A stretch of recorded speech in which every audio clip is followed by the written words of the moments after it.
ముందుగా మన యొక్క తరాన్ని మనం తెలుసుకొని ఉండాలి, మన పూర్వీకులు మనం తెలుసుకొని ఉండాలి. అలా తెలుసుకున్నప్పుడు మన కుటుంబం యొక్క జీవన విలువను పెంచడానికి అవకాశం ఉంటుంది. ఎందుకు కుటుంబాల్లో మనకు పూర్వీకుల గురించి తెలుసుకోవాలని చెప్తున్నాను అంటే, ఆధునిక యొక్క ఈ జీవనంలో కుటుంబం మాత్రమే కాదు, ఈ దేశం కూడా మన కుటుంబమే. మన దేశంలో ఈ దేశం యొక్క స్వాతంత్ర్యం కోసం, ఈ భారతమాత యొక్క దాసి సంఖ్యలను పెంచడం కోసము ఎవరెవరు కుటుంబం కుటుంబ కౌటుంబిక జీవనం యొక్క బలోపేతం కోసం మనం కృషి చేయాలి. కేవలం కుటుంబం ఉంటే సరిపోదు, అక్కడ సంస్కృతి సంప్రదాయాలు తెలిసే విధంగా, ఆచార వ్యవహారాలు చెప్పే విధంగా వేష భూషణం అర్థం చేయించే ప్రయత్నం చేయాలి. మనందరికీ తెలుసు, వేషం అంటే భూషణం అంటే అలంకరణ, కేవలము అలంకరణ ఆధారంగా మరియు భూషణ ఆధారంగా మనం చూడగానే కట్టు బొట్టు చూడగానే తెలియకుండానే ఒక మహిళను చూడగానే ఆవిడ బొట్టు స్త్రీతత్వం కనబడుతుంది. మనందరికి కూడా తెలియకుండానే రెండు చేతులు జోడిస్తూ నమస్కారం చేయడం గొప్ప ఒక ఆలోచన కలుగుతుంది. ఒక వేష భూషణం యొక్క సంప్రదాయం యొక్క గొప్ప అంటే చేతులు పెట్టుకునే మెడలో వేసుకుంటే దోచుతారు. మరి మన భూషణం ఏ విధంగా ఉండాలి అని అంటే చేసుకోవాలి.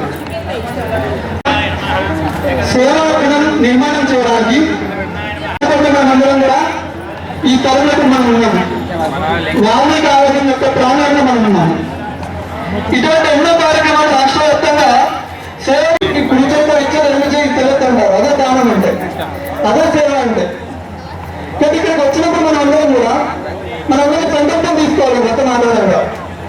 ఏమైనా అంటే మనమందరం కూడా మన జీవితంలో సమాజంలో ఉన్న గొప్ప గొప్ప వ్యక్తులకి వారి ఆధారంగా ఏ విధంగా మనం సేవ చేయగలుగుతాం అనేది మనము గుర్తు చేయాలి. అందుకని సేవ అనేది మన ప్రకృతి నుంచి తీసుకున్నాం. మనంతా కూడా పరోపకారాయ ధనంతి కాల పరోపకారార్థం ఇదం శరీరం. ఈరోజు సేవాభారతి చే నడపబడుతున్నటువంటి శ్రీ వాల్మీకి ఆవాసంలో సామూహిక సత్యనారాయణ వ్రతం జరుగుతున్న సంగతి మనందరికీ తెలుసు. ఈ సామూహిక సత్యనారాయణ వ్రతం వెనుక ఉన్నటువంటి ఉద్దేశం ఏంటంటే, ఇక్కడ కుల మత వర్గ వయోలింగ భేదాలన్నింటినీ మర్చిపోయి మనం అందరం కూడా భరతమాత సంతానం, అన్నదమ్ములము, అక్కా చెల్లెలం అనేటువంటి ఒక బంధు భావనతో మనము ఇక్కడ ఈ సత్యనారాయణ స్వామి వ్రతాన్ని నిర్వహించి సామూహికంగా మనము సహపంక్తి భోజనం చేసి ఇక్కడ ఎలాంటి భేదభావం లేదు అనేటువంటి విషయాన్ని మరి ప్రస్ఫుటీకరించేందుకు కొరకు మనము ఈ సత్యనారాయణ స్వామి వ్రతాన్ని మనం నిర్వహించుకుంటున్నాం. ఈ సత్యనారాయణ స్వామి వ్రతం అంటే సత్యవ్రతం. సత్యవ్రతం అంటే ఇది మనము సత్యాన్ని ఆచరించడం వల్ల, సత్యం వద ధర్మం చెర అని అన్నారు మన పెద్దలు. కాబట్టి సత్యాన్ని ఆచరించడం వల్ల మనం మోక్షాన్ని పొందుతామనేటువంటిది మనకు సత్య హరిశ్చంద్రుని యొక్క మరి గాథ వలన మనకు షడ్ చక్రవర్తులు ఒకరైనటువంటి హరిశ్చంద్రుడు సత్యాన్ని ఆధారం చేసుకొని ఎన్ని కష్టాల పాలైనప్పటికీ కూడా సత్యం అనేటువంటిది మాట తప్పలేదు. అటువంటి వ్రతాన్ని మనం ఈరోజు సామూహికంగా మనం సేవాభారతి తరఫున నడపబడుతున్నటువంటి మరి ఈ శ్రీ వాల్మీకి ఆవాసంలో మనం నిర్వహించుకుంటున్నాము. అయితే ఇక్కడ అన్ని ఈ సత్యనారాయణ కథల్లో మన అన్ని వర్ణాల వాళ్ళు, బ్రాహ్మణ, క్షత్రియ, వైశ్య, శూద్ర అన్ని వర్ణాల వాళ్ళు ఈ సత్యనారాయణ స్వామి వ్రతాన్ని చేసి ఫలితాన్ని పొందినట్టుగా మనకు సత్యనారాయణ స్వామి వ్రతంలో స్పష్టంగా దాని అర్థం ఏంటంటే మనందరము సమానమే. మనందరం కూడా ఈ సమాజం యొక్క మరి సమతుల్యాన్ని కొరకు అన్ని వర్ణాలు కూడా అవసరమే అనేటువంటి విషయాన్ని మరి చాతుర్వర్ణం మయా సృష్టం గుణకర్మ విభాగశ అని అన్నారు మన భగవద్గీతలో. అంటే ఈ 4 వర్ణాలు కూడా గుణకర్మలచే నిర్ణయింపబడతాయి అని చెప్పి మనం చెప్పాలి. మనం చేస్తున్నటువంటి పనుల ఆధారంగా మనకు వర్ణాశ్రమ ధర్మాలు ఆపాదింపబడతాయి అనేటువంటి విషయాన్ని మనం గ్రహించి అన్ని వర్ణాల వాళ్ళు నిర్వహించేటువంటి ఈ సత్యనారాయణ స్వామి మన భేదభావాలు లేకుండా మన అందరం కూడా ఒకే తల్లి బిడ్డలము అనేటువంటి హిందువులము బంధువులము అనేటువంటి భావన నిర్మాణం చేసేందుకు కొరకు సహపంక్తి భోజనం ద్వారా మనం ఇది సామూహిక సత్యనారాయణ స్తోత్రం ద్వారా మనం నిరూపిస్తున్నాం. ఒక చిన్న సంఘటన నేను చెప్పి నేను ముగిస్తున్నాను. అందరం మనము ఉడిపి కర్ణాటకలో ఉన్న ఉడిపి క్షేత్రాన్ని చూసి ఉంటారు.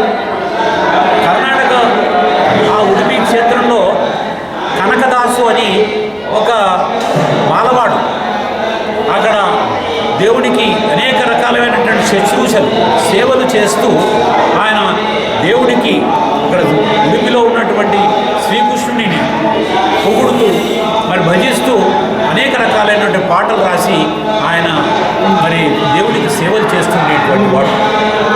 అయితే కానీ ఆయన మాలవాడైనటువంటి కారణంగా అతనికి గుళ్ళోకి మరి రానియలేదు. గుళ్ళోకి రానియకపోయేసరికల్లా మరి వాళ్ళందరూ అన్నారు, నువ్వు కూడా మాతోనే వస్తే ఎట్లా, నువ్వు మాలవాడివి అని చెప్పానంటే ఆ కనకదాసు గుడి వెనక నుండి పోయి మొక్కడం మొదలుపెట్టాడు. అప్పుడు ఒక మహా అద్భుతం జరిగింది. అక్కడ శ్రీకృష్ణుడు సాక్షాత్తు కనకదాసు యొక్క భక్తిని మెచ్చి శ్రీకృష్ణుడు కనకదాసు దిక్కు తిరిగాడు. తూర్పున తూర్పు దిక్కు చూడాల్సినటువంటి ఆ కృష్ణుడు పడమటి వైపు కనకదాసు వైపు చూశాడు.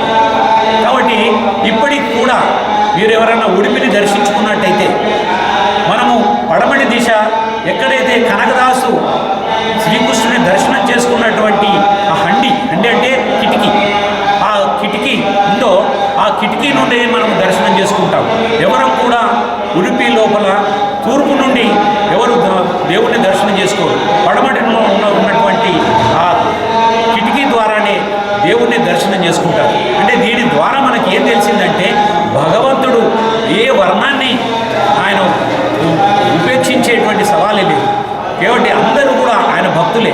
ఎవరైతే అతన్ని ఫలం పుష్పం ఫలంతోయం ఏదైతే నీళ్లతోనో ఫలంతోనో పత్రంతోనో పుష్పాలతోనో పూజిస్తారో వాళ్ళ ఎడల ఆయన భక్తిభావం ఉంటుందే కానీ వర్ణాన్ని మాత్రం ఆయన చూడడు అనేటువంటి విషయాన్ని మనకు ఈ ఉడిపిలో ఉన్నటువంటి శ్రీకృష్ణ మందిరం ద్వారా మనకు స్పష్టంగా సమాజానికి తెలుస్తుంది. ఈ విషయాన్ని మనం అందరం గ్రహించి భగవంతుని యొక్క కృపకు మనం పాత్రులై తర్వాత ఇటువంటి భేదభావం లేకుండా మనం అందరం కూడా అన్నదమ్ములము అక్కా చెల్లెలము అనేటువంటి ఒక బంధు భావనతో హిందువులము బంధువులము అనేటువంటి భావనతో మరి సామూహిక సత్యనారాయణ వ్రతం నిర్వహిస్తూ సామూహికంగా మనం సహపంక్తి భోజనం చేసి ఇటువంటి ఏదైతే భేదభావాలను సృష్టిస్తున్నారో వాటినన్నీ పటాపంచలు చేసి మనం అందరం కూడా అన్నదమ్ములు అని నిరూపించుకుందాం. జై శ్రీరామ్, జై జై శ్రీరామ్.